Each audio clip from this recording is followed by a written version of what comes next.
పితృహత్య బేతాళ కథలు.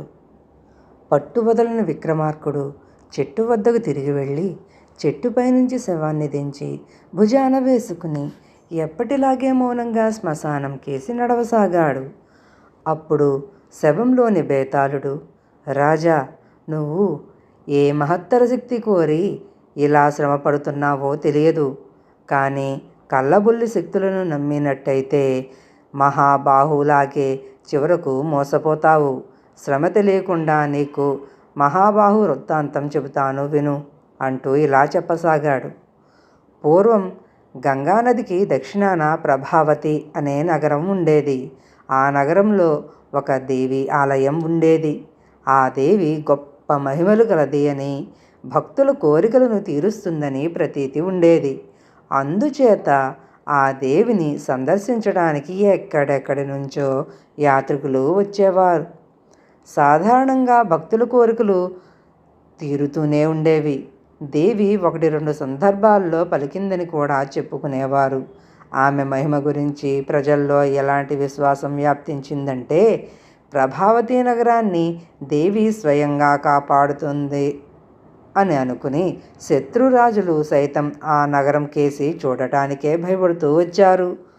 ఈ కారణం చేత ప్రభావతీ నగరం శాంతి సౌభాగ్యాలతో విలసిల్లింది. అటువంటి నగరానికి మహాబాహు అనే గజదొంగ పొరుగు దేశం నుంచి పారిపోయి వచ్చాడు. మహాబాహు అత్యంత సాహసికుడు, హంతకుడు. అయితే అతనున్న రాజ్యం సంపన్నమైనది కాదు. అక్కడి రాజు అతన్ని విడవకుండా వేటాడి అతడి ప్రాణం మీదకి తెచ్చాడు. ప్రభావతీ నగరం సంపన్నమైనది. అంతేకాక అక్కడి రాజు ప్రజలు చాలా సౌమ్యులని అతను విని ఉన్నాడు. ప్రభావతీ నగరంలోని దేవిని గురించి కూడా అతను విని ఉన్నాడు. ముందుగా ఆ దేవి అనుగ్రహం సంపాదించుకుని ఆ తరువాత ప్రభావతీ నగరంలోనే తన దొంగ వృత్తి కొనసాగించుకోవాలని మహాబాహు ఉద్దేశం. ఒకరోజు తెల్లవారుగట్ల మహాబాహు దేవీ ఆలయాన్ని చేరుకున్నాడు. గుడి పూజారికి వేకువతోనే గుడికి రావటం అలవాటు. చేతిలో కత్తి పట్టుకుని భయంకర ఆకారుడెవడో గుడికేసి వస్తూ ఉండటం చూసేసరికి పూజారికి పై ప్రాణాలు పైనే పోయినట్టయింది. అతను చప్పున అమ్మవారి విగ్రహం చాటున ఉన్న రహస్యపు అరలో దాక్కున్నాడు. మహాబాహువు గుడిలోకి ప్రవేశించి అమ్మవారి విగ్రహం ముందు సాగిలపడి మొక్కి, తల్లి జగజ్జనని, నేను మహాబాహును, నీ భక్తుణ్ణి. నా దేశాన్ని, భార్యను వదిలిపెట్టి నీ శరణుజొచ్చాను. నన్నెవరూ జయించకుండా వరమియ్యి అన్నాడు. మహాబాహు పేరు వినగానే పూజారి కాళ్ళు చల్లబడ్డాయి. అతను ఆ దుర్మార్గుణ్ణి గురించి చాలా విని ఉన్నాడు. మహాబాహు కొంచెం సేపు చూసి, అంబా పలకవేం అని గర్జించాడు. కానీ అంబ పలకలేదు. నువ్వు పలుకుతావన్నారు. నీకు రక్తం కావాలా? ఇందా నా రక్తం తీసుకో అంటూ మహాబాహు తన కత్తితో వేలు కోసుకొని అమ్మవారి విగ్రహం ముందు బొటాబొటా రక్తం కార్చాడు. అప్పటికీ దేవి పలక్కపోవటం చూసి ఆ దుర్మార్గుడు, అయితే నీలో మహత్తేమీ లేదా? లోకాన్ని వంచిస్తున్నావా? నిన్ను ఈ క్షణమే నాశనం చేస్తాను అని ఉగ్రంగా అరిచాడు. వెంటనే అమ్మవారి నోట మాటలు వెలువడ్డాయి. వత్స, తొందరపడకు. నీ భక్తికి మెచ్చాను. నిన్ను ఎవరూ జయించకుండా వరం ఇచ్చాను. యథేచ్ఛగా వెళ్ళు. ఈ మాటలు అన్నది పూజారే. అతను దాగిన అరలో ఒక గూడున్నది. ఆ గూటి నుంచి అమ్మవారి విగ్రహం అడుగు గుండా నోటిదాకా సన్నని బిలం ఉన్నది. అందుచేత పూజారి అన్న మాటలు అమ్మవారి నోటనే వెలువడ్డట్టు మహాబాహుకు తోచింది. అదీ కాక గర్భగుడిలో మహాబాహు తప్ప మరొక ప్రాణి ఉన్నట్టు లేదు. మహాబాహువు దేవికి మళ్ళీ సాగిలపడి మొక్కి, ధన్యుణ్ణి తల్లి, ధన్యుణ్ణి, ధన్యుణ్ణి అనుకుంటూ వెళ్ళిపోయాడు. పూజారి ఈ వృత్తాంతం ఎవరికీ చెప్పలేదు. అయితే మహాబాహు అనే పరమ దుర్మార్గుడు ప్రభావతీ నగరం వచ్చాడని, తనను ఎవరూ జయించకుండా దేవి వరమిచ్చిందని ఊరంతా పాకిపోయింది. ఎందుకంటే తన సౌకర్యం కొరకు, ప్రతిష్ట కొరకు మహాబాహువే ఈ విషయాన్ని ప్రచారం చేసుకున్నాడు. అంబ తన పక్షాన ఉన్నదన్న ధైర్యంతో మహాబాహు యథేచ్ఛగా దొంగతనాలు, దోపిడీలు, హత్యలు చెయ్యసాగాడు. దేవికి ప్రియభక్తుడైన మూఢనమ్మకంతో ప్రజలు వాడి ఆటలు సాగనిచ్చారు. రాజుగారు మహాబాహును వేటాడి రూపుమాపదలిచినప్పుడు మంత్రులు మొదలైన వారంతా ఏకకంఠంగా అలాంటివన్నీ కలలో కూడా అనుకోవద్దని, దేవికి ఆగ్రహం తెప్పించవద్దని, అజేయుడిగా దేవి నుంచి వరం పొందినవాడు ఎలాగూ మానవ ప్రయత్నాలకు లొంగడని రాజుకు సలహా ఇచ్చారు. ప్రభావతి నగరానికి ఈ మహాబాహువు బెడద తన మూలానే ఏర్పడిందని తెలిసిన పూజారి మానసికంగా చాలా వ్యధపడి బాధపడ్డాడు. వాణ్ణి కడతీర్చే బాధ్యత తన పైన ఉన్నదని అనుకున్నాడు. మహాబాహు దేవి ఆలయానికి వచ్చిన కొద్ది రోజుల అనంతరం ఒకనాటి తెల్లవారుజామున ఒక స్త్రీ పుత్తిళ్లలో ఒక బిడ్డను తీసుకుని వచ్చి ఆ బిడ్డను గర్భగుడిలో అమ్మవారి దగ్గర పెట్టి వెళ్ళిపోబోయింది. ఇది చూసిన పూజారి ఆమెను ఆపి, ఎవరమ్మా నువ్వు? ఇక్కడ ఏం చేస్తున్నావు? ఆ బిడ్డ ఎవరు అని అడిగాడు. అయ్యా, నేను మహాబాహు భార్యను. నా భర్త పారిపోయాక నాకే బిడ్డ కలిగాడు. నా భర్త చేసిన దౌర్జన్య కార్యాలకు ప్రజలు నాపైన, నా బిడ్డపైన పగ తీర్చుకుంటారు. అందుచేత ఈ బిడ్డను ఇక్కడ వదిలి నా దారిన నేను ఎటైనా పోదామనుకున్నాను.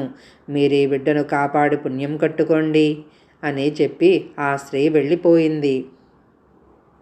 ఆమె వదిలిపోయిన బిడ్డను చూడగానే పూజారికి ఒక ఆలోచన వచ్చింది. అతను ఆ బిడ్డను తన ఇంటికి తీసుకుపోయి దేవి స్వయంగా తనకు ఆ బిడ్డను ప్రసాదించిందని అందరితోనూ చెప్పి ఆ బిడ్డకు దేవీదత్తుడని పేరు పెట్టి పెంచసాగాడు.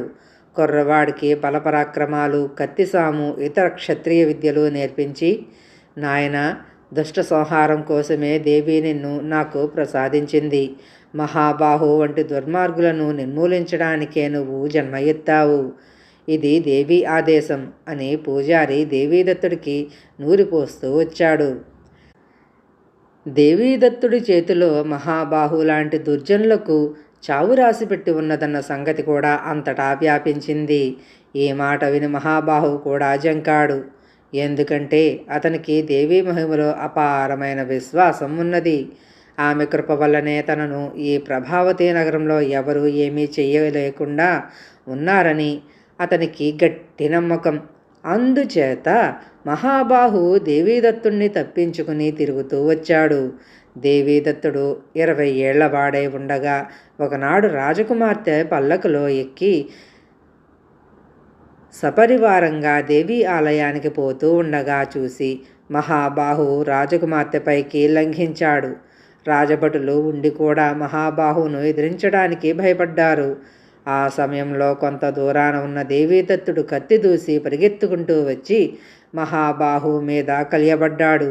ఇద్దరికీ హోరాహోరీ యుద్ధం జరిగింది. తనను ఎదిరించిన వాడు దేవీదత్తుడని తెలియగానే మహాబాహు సగం చచ్చినట్టు అయిపోయాడు. దేవీదత్తుడు అతన్ని తేలికగా కడతీర్చాడు. మహాబాహు మరణించాడనగానే నగరవాసులు ఉత్సవాలు, వేడుకలు జరిపారు.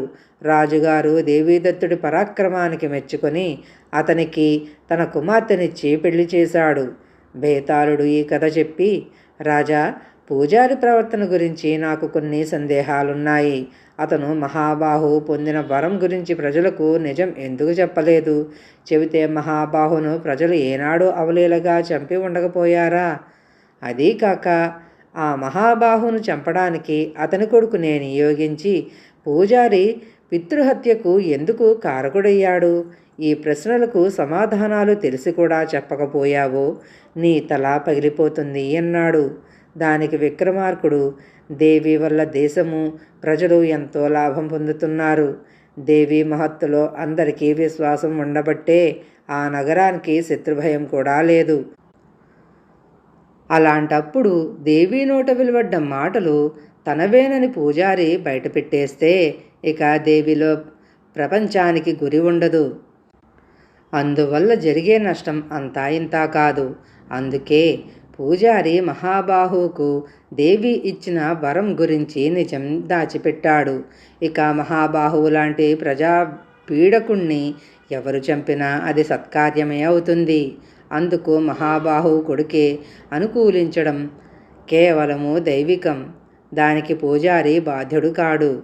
పితృహత్య చేస్తున్నానన్న భావం కలిగితే దేవీదత్తుడికే కలగాలి. అయితే అతనికి మహాబాహువు తన తండ్రి అని తెలియనే తెలియదు. పూజారి పక్షం నుంచి చూస్తే అతడి మరణం దుష్ట శిక్షణ అవుతుంది గాని హత్య కానే కాదు అన్నాడు. రాజుకు ఈ విధంగా మౌనభంగం కలగగానే బేతాళుడు శవంతో సహా మాయమై తిరిగి చెట్టెక్కాడు. కథ సమాప్తం.